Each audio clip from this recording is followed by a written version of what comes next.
Hello and welcome to this beautiful segment of Daybreak Africa, where we ask questions to seek individual opinion on a particular subject matter. I am Bidemi Moses, and today we'll be talking about 2023 election, and we'll be looking at deciding new governance in Nigeria with my guest, Sam Olorunfemi. He's a public affairs analyst. You can call him a political analyst, and you can call him the friend of the media. Sam, welcome on board. David, thanks. Nice having me on the show. Yeah, it's a pleasure having you here. And you will agree with me that Nigeria has been going back and forth often, and it seems the ship of Nigeria is sinking already. A whole lot of people in Nigeria are complaining bad governance. I was having a discussion with some people, and I was telling them to get their PVC so that they won't have to be blaming the government without having the right to blame the government. But do you think having PVC is the solution to our headache in Nigeria? Well, David, having PVC is not the real solution to what we are facing in Nigeria. You know, presently we are facing a lot of things in this country, bad governance. As a matter of fact, bad governance will bring all this we are witnessing in Nigeria today, because we have someone that really understands how to run the system. You see that in terms of economy, in terms of health, education, and so on and so forth, things will be going smoothly. So it goes beyond having your PVC, because the reason is, another thing for you to have your PVC, another thing is for you to on the election day to go out and vote. Another thing is for you to go out on the election day and not allow your vote to be bought. So that's what we are witnessing now. So the preaching, the message, changing governance, having the right leader in the right place, Moses, goes beyond having your PVC. Even though PVC is the machine that we use now to put a kind of leader you want in power. You know, when you go through the Constitution and the Electoral Act, you know, you can't vote without PVC. Yes. You can't have a new leader on board without voting. So the voting, having the leader on board, boils down to having your PVC, because that PVC is a ticket that will allow you to have the access to the polling unit, to have the access to the ballot paper, to vote, and to say that this kind of person I want in power. So, David, it goes beyond having the PVC, but having the PVC is a kind of assurance and a kind of a leeway to tell Nigerians that truly we are ready for this change. Don't forget that, you see, when you look at 2019 registered voters in Nigeria, according to INEC, we're having about 83 million registered voters, but now we're having about 94 million registered voters. Course, yes. So it shows that a kind of we've seen a kind of trajectory in moving up of the registered voters. So it shows that we have a lot of people that showed interest in 2023 general elections, and you can't take this away from what happened in 2020, the EndSARS protest, because that protest, we've seen the result in the enthusiasm showed by the Nigerian youth coming out to participate in governance. Because we've been saying this, see, changing governance, having good leader on board will not come like a rocket science. You said now, nobody will jump from heaven, David, and say, I'm the president, I'm the governor. Such person needs to come through the balloting, coming out of people to decide who becomes their governor, their president, their lawmakers, and so on and so forth. But the question we are asking now, the mode in which we are using now to select our leaders, what should we be looking at? You see, selecting persons, selecting candidates goes beyond the rhetorics. To me, I'm a trained journalist, and I don't believe in electioneering campaign rallies, even though it's constitutional that as a candidate you go out, and that's what you see now. You see all the presidential candidates now, they are moving from one state to another now to canvass for vote, to tell. But the question, David, is how many of them are really talking to the EU? How many of them are really telling the people what I will do? You know, I've covered many elections in this country, and you see that by the time they get to the podium, they do attack each other. You understand now? Yes. But you have to throw that jab. Try to do that, but although it's part of it, you understand now? But to me, I believe, see, in selecting who will do the job better, to me, I believe in debate. You understand now? Because we are looking at system of electing the governor. See, go to 70s, David. Go to 80s. Go to early 90s, we see how Awolowo's, Akintolas, MK Abiola, Zik, Amadu Bello Zaria, Aminu Kano, and so on, how they campaigned. You see now, yes. So they did not engage in kind of what we are seeing today, and that's why you see that when you do a comparison analysis of the governors we have those days and this present days now, you see that the difference is clear. Even the gap is clear, and that's why people are talking about, can we go back to whole days? You see, during the regional government in this country, regional government, you see that in the western part of the country, we have our own government, the eastern part and the northern part. Here, we're led by Papa Obafemi, Awolowo, and Akitola and the rest. You see that during that time, they did not put a lot of things on table that they will not be able to deal with. They picked something in the southern part of the country, that is education. You know, Baba Awolowo, in fact, laid a lot of emphasis and put all his energy on education. And that's why it does look like today, out of the 6 geopolitical zones in the country, it does look at only the Southwest that value education more than others. I'm not saying other zones, they don't value education. But we're talking about zones that play a kind of primacy on education in the southwest of the country. So that is the kind of governance within the country. Leaders that truly understand how to run the system. See, you don't become president, you don't become governor, you don't become a lawmaker because people like your face. No. And it is, see, and again, another thing we are missing is that we are not asking questions enough, Davies. That's one of the problems. We electorate, we don't have questions. It's high time we start asking questions. We shouldn't allow this jamboree to overshadow the real question. We're supposed to have those that will come and govern us. Sorry for cutting you. You made mention of electing the right leader. Exactly. But you will agree with me that we are not opportune to elect the right one, because during the primaries they have already given us one, and we have to pick. Who knows if they just gave us the one that pays the most or the one that drops the highest amount of money. But they have already selected one for us, and we have to choose within the best they selected for us. But when we go to what happens in the yesteryears during the regional governance, yes. We will understand the fact that we have people that are capable then. But now, nobody see anybody as capable hands anymore. We just see ourselves choosing the right from the wrongs they have already provided. I agree with you from the point of primaries. You know, it's what each party is what they present to Nigerians that we vote for. You said now we have 18 presidential candidates now produced by each political party. And when you look at the process of bringing them to us, you know, some were marred by irregularities. Yes. And we can't shy away from it. We have no option. You can't vote for anybody that is not duly registered by INEC. You can't say that you are voting for a candidate that is not on the ballot.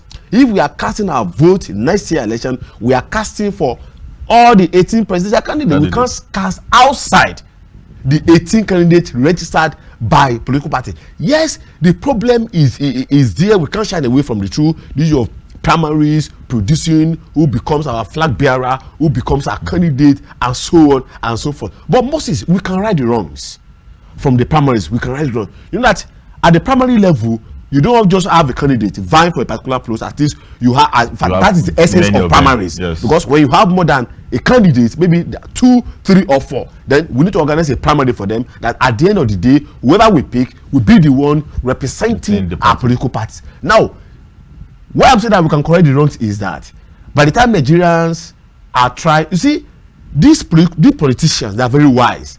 They've taken their time not to understand we Nigerians that it is anybody that they throw at us that we vote for, that we have no option. But if we start now telling them the narratives, trying to change the narratives that no, if you throw anybody at us, we dump your party, we go for another political party. Now, the reason is, again, participation in politics. David, very, very essential, very, very important. See, you can't be running away from it and believe that manna will fall or magic will fall from heaven. So we need more inclusion, especially Nigerian youth. When you look at the current registered voters now, Nigerian youth constitute about 91% of registered voters, unprecedented in the history of registered voters in Nigeria. In fact, I listened to INEC chairman when he was talking, addressing people at the Chatham House. He said out of 94 million registered voters, youth took about 70 million. So there's this inclusion, but inclusion is not going down to the political parties. It's not going down to the grassroots politics, because grassroots politics, according to your question, from the grassroots, that's where they will pick who becomes the flag bearer. And when you look at the mode of primaries, according to our electoral act, we have 3 modes. direct primaries, indirect or consensus. In such a way that direct primary is talking about maybe some delegate will come together, maybe 5, 4, 3 people will come together and pick who become their flag bearer. Indirect talking about each political party, they go up to the polling unit, they just as a mode of just like their coordinated election. Consensus is talking about maybe we sit in the war room and we agree that, oh, David is okay for us to be our flag bearer, Sam is okay to be our flag bearer. But in the real sense, if youth are taking part right from the grassroots, they will be part of the decision making, David.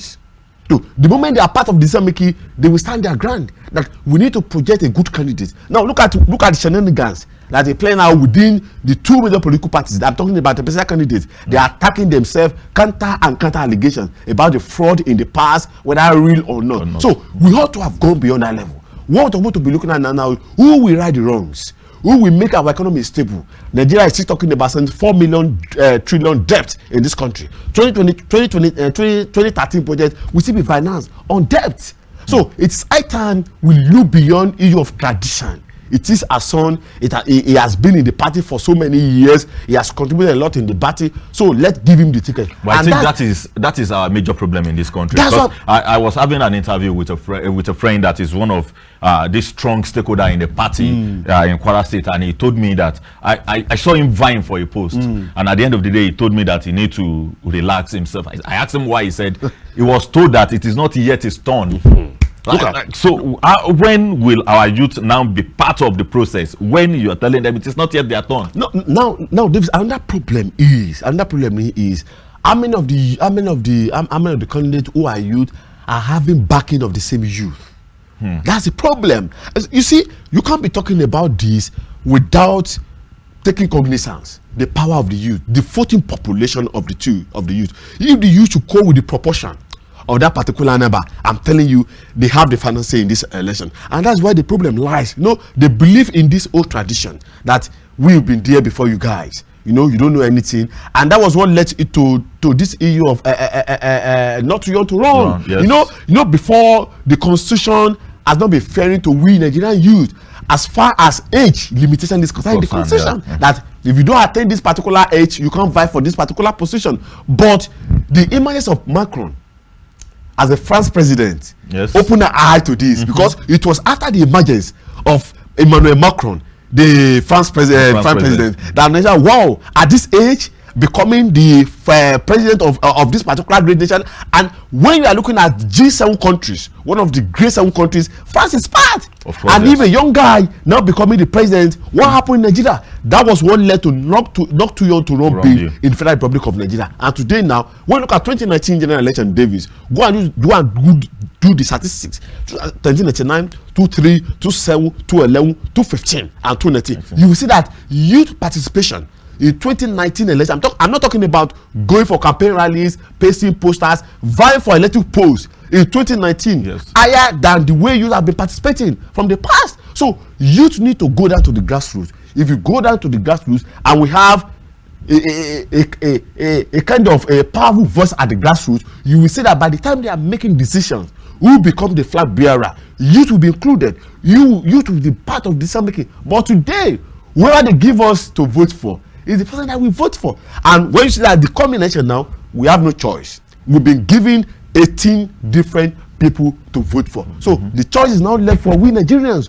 to decide who to vote for. And in the process of deciding who to vote for, we need to go back to their citizens. We need to go back to their party records. We need to listen. See, then check their track records. One of the issues is that during the electoral process like this, we don't listen to the candidates. We allow the euphoria to take over. The big issue, we move by political parties, we move by the way they talk, the way they move people from one place to another. We don't take time to listen to them, to hear what they want to say. So, and it is high time now we change that mode of system. See, if you want to elect, see, when you look at US election, you see, their own is not as jamboree as well. They go to maybe town hall, they have a debate. Yes, they have the debate. No, they don't gather crowd the way our people are doing it here. They go to a particular section of the country, they hold debate, they town hall meeting with people, directly with people. You ask them questions and they answer your question. And question borders on economy. But today, how many of them are talking about the economy? I'm not talking about the youth unemployment rate. Before 2015, the youth unemployment in Nigeria was around maybe 8 to 9%. Now we are talking about 32.34% on unemployment rate in Nigeria. So we are not talking to EU because we allow the activities, we allow the political jamboree to overshadow the real EU, and that's where the problem lies. And I say that by the time they get to power, they don't understand governance. They don't understand what, because we did not ask them question that you are going to a particular place, what do you have for us? See, it's just like education. When you want to go to an institution, you know, you have a course that you want to do. They will not allow you to come and study that course without try to test your knowledge. That do you really understand the course you want to come and study? You must meet the pass man. You meet the pass man, you write your WAEC, and when you are writing your WAEC, you must pass a course subject that relate to what you want to go and study. It shows that you need to have a kind of lay down knowledge about where you are going, the course you want to study. You have UTME, isn't it? You meet a cutoff mark, and so on and so forth. But the problem here in this country is that our youth, especially our youth, we are not doing the right thing. We are not looking. See, it is high time we look beyond big parties. It's high time we look beyond big candidates. I'm not saying that big parties don't have a role to play. They have a key role to play. And that's why you see that just look at only 2 or 3 parties now that are contesting for this election. Whereas we have 18 presidential candidates. But we're just listening to about maybe 4 or 5 of them now talking, doing good, going from one place to another, holding campaigns. So to me, we need to jettison this EU, party EU, big men EU, and so on and so forth. Let's look at someone that's really understand. Now, to me, there's nothing wrong if you ask any of the candidates. Today, we're having 30-something unemployment rate. How do you tend to reduce the unemployment rate? What are the policies that want to put in place? Today, David, we are talking about 103 million Nigerians in multi-dimensionally poor. They don't have access to good education. They don't have access to good health. They don't have access to potable water. They don't have access to a lot of things. These are the questions that we're supposed to be asking them. What do you tend to do? How do you tend to reduce the poverty line in Nigeria when you become the president? If we check the records, if you check the statistics, you will agree with me that the rate of poverty and unemployment in this country is very, very high. Exactly. And you get to the polling unit, you will see money playing politics there.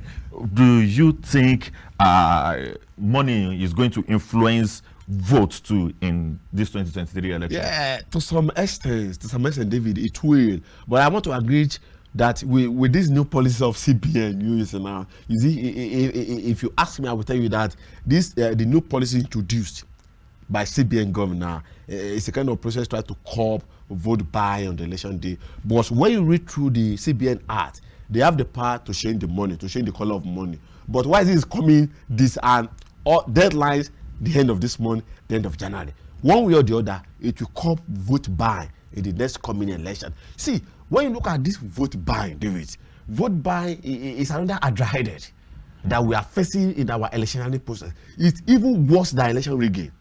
It's worse than electoral violence, because when you rig an election, it's so conspicuous that the election could be annoyed and so on and so forth. You go to court, you see, you tender a very good case, and you see that, oh, the election that brought in David or Sam were rigged. But vote buy, people will go out and vote, but voting against their conscience. That's the problem. So, and the EU is, how can we arrest vote buy?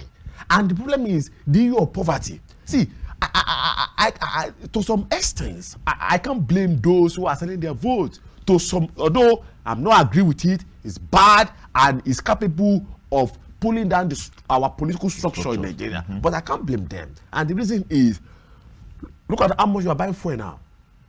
How much we are buying a bag of rice. Things prices have skyrocketed in the market, and you are saying that someone will see a 10,000 naira on the election day just to approach the ballot paper, get the ballot paper, go to Bikubiku, thumbprint, and go away and be given 10,000 naira. You know, the person will tell you that, well, if I don't vote, in fact, recently I was coming and I overheard the person talking about that, well, if you don't collect the money, they can't make us a commissioner, they can't make us a minister. So it's better for us not to collect the money and have our own share of the national cake. So that's another kind of mentality that our people are carrying on about. And again, the reason is, if we are to cut vote buy, it's very simple. And the answer to that is the elite, that they cannot be easily bought. No, we have some people in this country that bring any amount of money to the polling unit, they can't sell their vote. they don't come out to vote on election day. That is the problem. But since that people that could easily vote, or they are the ones you see on the queue that want to vote. So when you see anybody come to them with a maybe little amount of money, 5,000, 6,000, so they will easily compromise the standard and sell out their vote. So to me, if you have to manage this, because during the party primaries of some political parties, we saw the presence of EFCC there, and I was asking myself a question. EFCC, they are not observers, they are not INEC officials, they are not electorate, they are not delegates. What were they doing at the primaries of some political parties? Right, so they're going to monitor that the publicity of vote by here. We've run out of time, but in 10 seconds, what is your advice for Nigerians? My advice for Nigerians is that we are in another electionary period now. Some weeks' time now, we'll go out now to cast our ballot to elect our leaders. We will be held responsible for any choice we make. Nobody will come and make the choice for us. The choice is within us. We have our PVCs that we can use now to elect who governs us in the next 4 years. The economy is there, the earth is there, education is there, infrastructure is there, a poor roads network is there, agricultural problem is there, poverty is there, malnutrition is there, climate problem is there, corruption is there, insecurity is there, so Nigeria and issues. So we have issues not on the table now. So the choice is yours. Use your PVC now to elect someone, and again, listen to the candidates.